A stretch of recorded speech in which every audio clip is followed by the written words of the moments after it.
Morning, my dear children. Welcome back to your new social science class.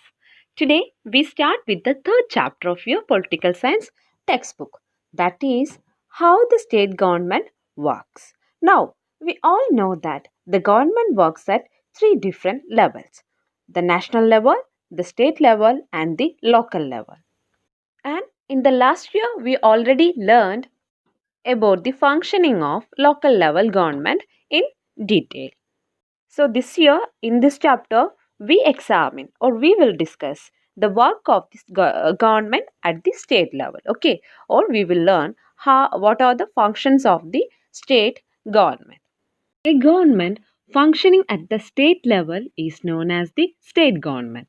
Its powers and functions are clearly mentioned in the Constitution of India.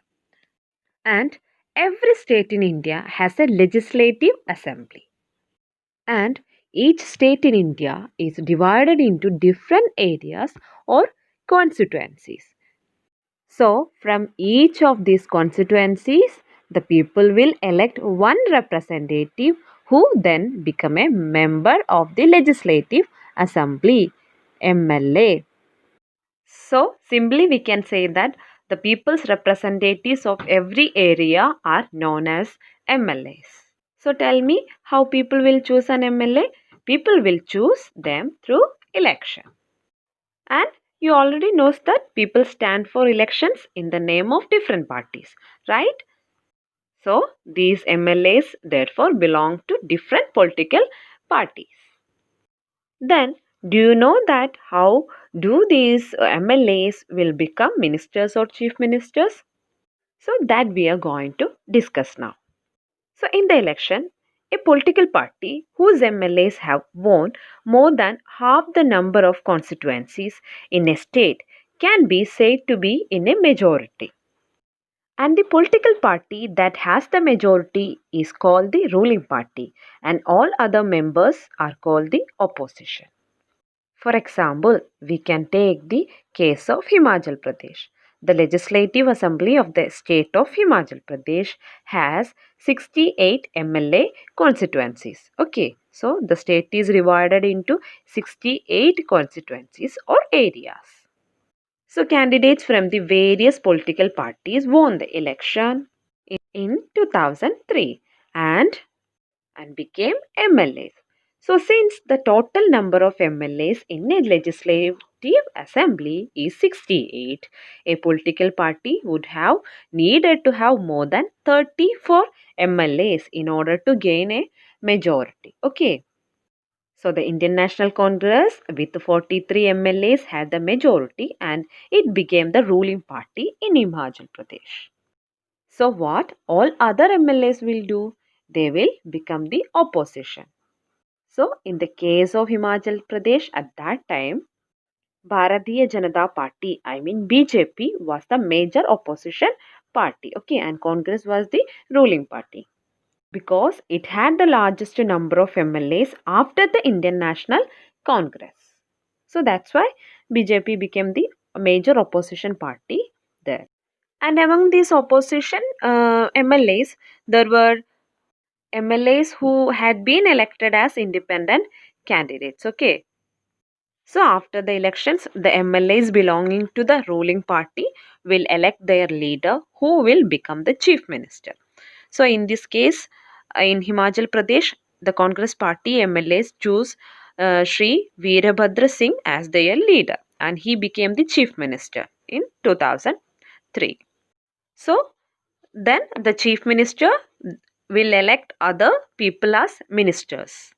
And do you know who will appoint the chief minister? After the election, it is the governor of the state who appoints the chief minister and other ministers. And do you know who is a governor? Governor is the constitutional head of the state and he was appointed by the President of India.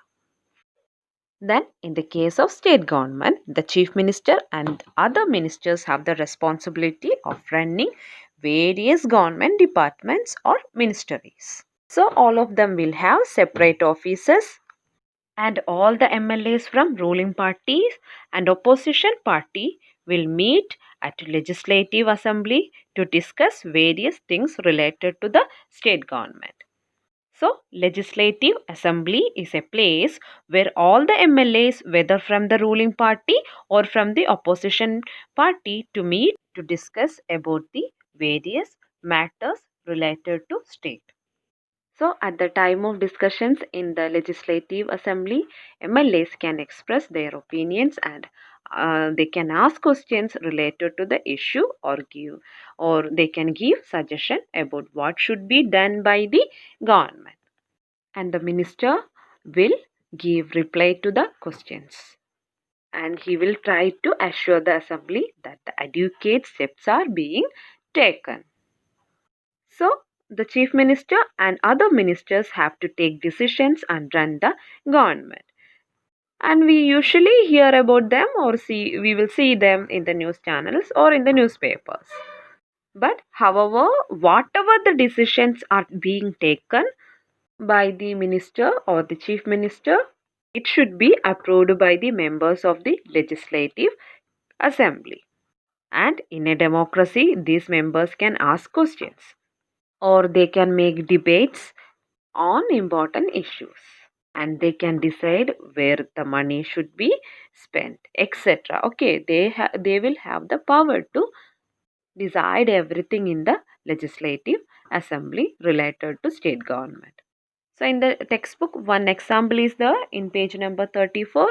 It is a debates in the legislative assembly. So all of you please read it. Then you will get a clear idea regarding the topic. So soon after every discussion in the legislative assembly, there will be a press conference organized by the ministers. And in that press conference, the minister will explain the steps or the decisions which government had taken related to the issues. And in that meet, the news reporters can ask many questions, and they will later publish these informations in their newspapers.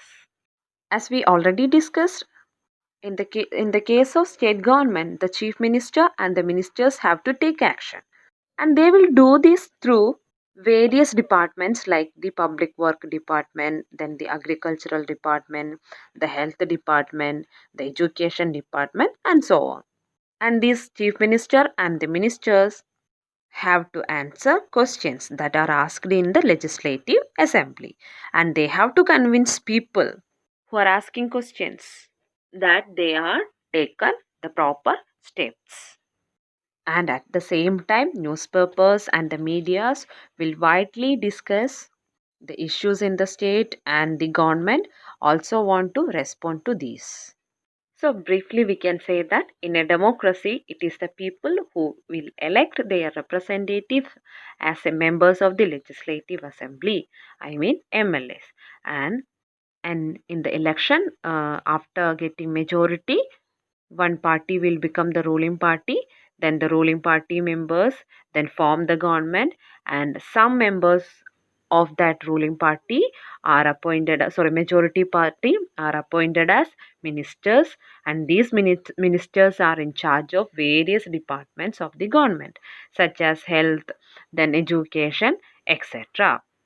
And whatever work is done by these departments has to be approved by the members of the legislative assembly.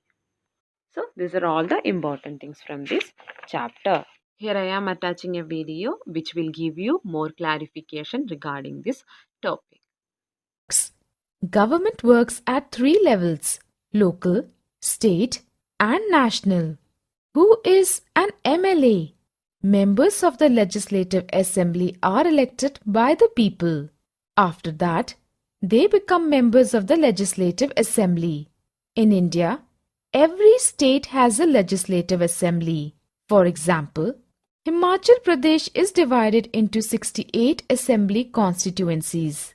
For each constituency, the people elect one representative who then becomes a member of the Legislative Assembly. A political party whose MLA has won more than half the number of constituencies in a state can be said to be in a majority. The political party that has the majority is called the ruling party and all other members are called the opposition. Bharatiya Janata Party was the major opposition party since it had the largest number of MLAs after the Indian National Congress. Working of the government. In a democracy, there are various ways through which people express their views and also take action.